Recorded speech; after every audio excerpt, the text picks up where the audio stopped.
Hello guys, welcome to SPPS School.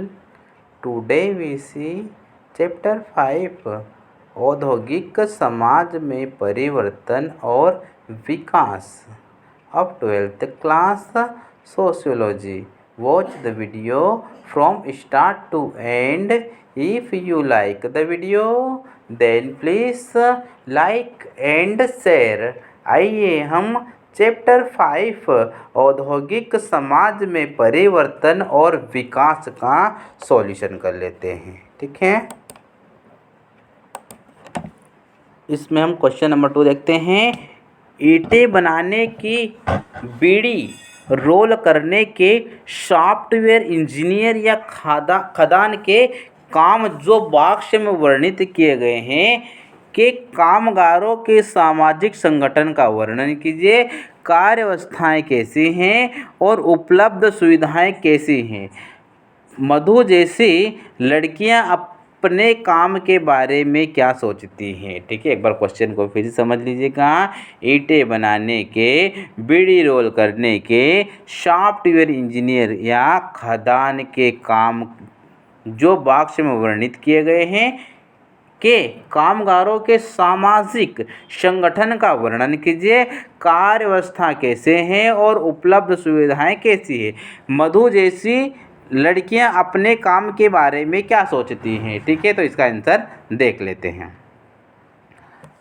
सामाजिक संस्थाएं जैसे जाति, रिश्तेदारी, संपर्क, लिंग तथा क्षेत्र कार्य के क्षेत्र का निर्धारण करते हैं। इस बात का भी निर्धारण करते हैं कि उत्पादन का विपणन किस प्रकार से होता है। ठीक है, उत्पादन का विपणन किस प्रकार से होता है।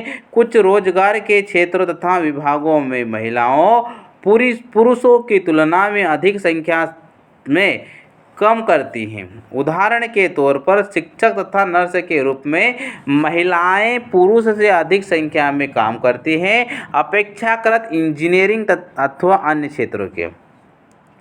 भारत में 90% कार्य चाहे वो कृषि का हो, उद्योग का हो या फिर सेवा का हो, असंगठित अथवा अनौपचारिक क्षेत्र में है। ठीक है, बहुत कम लोग बड़ी फार्मों में काम करते हैं जहाँ कि वे दूसरों क्षेत्रों की और पृष्ठभूमि वाले लोगों से मिल पाते हैं। ठीक है, नगरीय क्षेत्रों में इस प्रकार के मौके मिल जाते हैं। नगरीय क्षेत्रों में आपका पड़ोसी आपसे भिन्न क्षेत्र का हो सकता है। ठीक है, नगरीय क्षेत्र में इस प्रकार के मौके मिल सकते हैं। नगरीय क्षेत्र में आपका पड़ोसी आपसे भिन्न क्षेत्र का हो सकता है। मोटे तौर पर अधिकतर भारतीय लोग छोटे पैमाने पर ही कार्य कर रहे हैं, स्थानों पर कार्य करना पसंद करते हैं। भारत में लगभग 60% लोग प्राथमिक क्षेत्र कृषि तथा खान, 17% लोग द्वितीय क्षेत्र उत्पादक, निर्माण तथा उपयोगिता तथा 23% लोग तृतीय क्षेत्र व्यापार, यातायात, वित्तीय सेवाएं इत्यादि में, ठीक है, कार्यरत थे।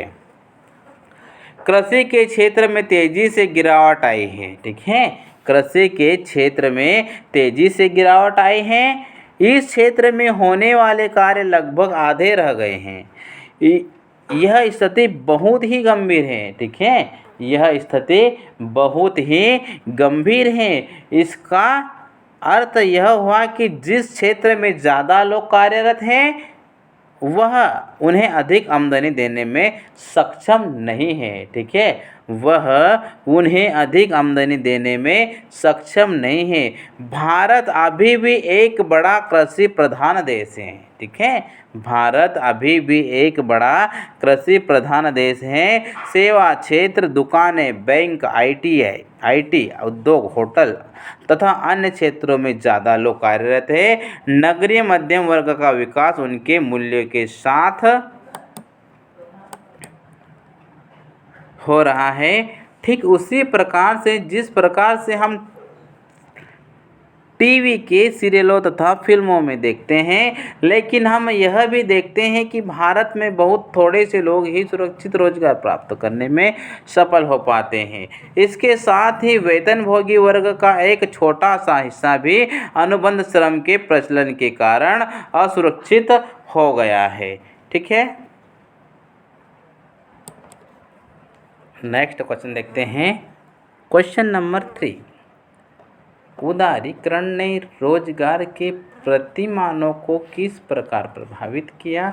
इसका आंसर देख लेते हैं। उदारीकरण के कारण भारतीय बाजारों तथा दुकानों में विदेशी सामान बड़ी सहजता से मिलने लगे हैं।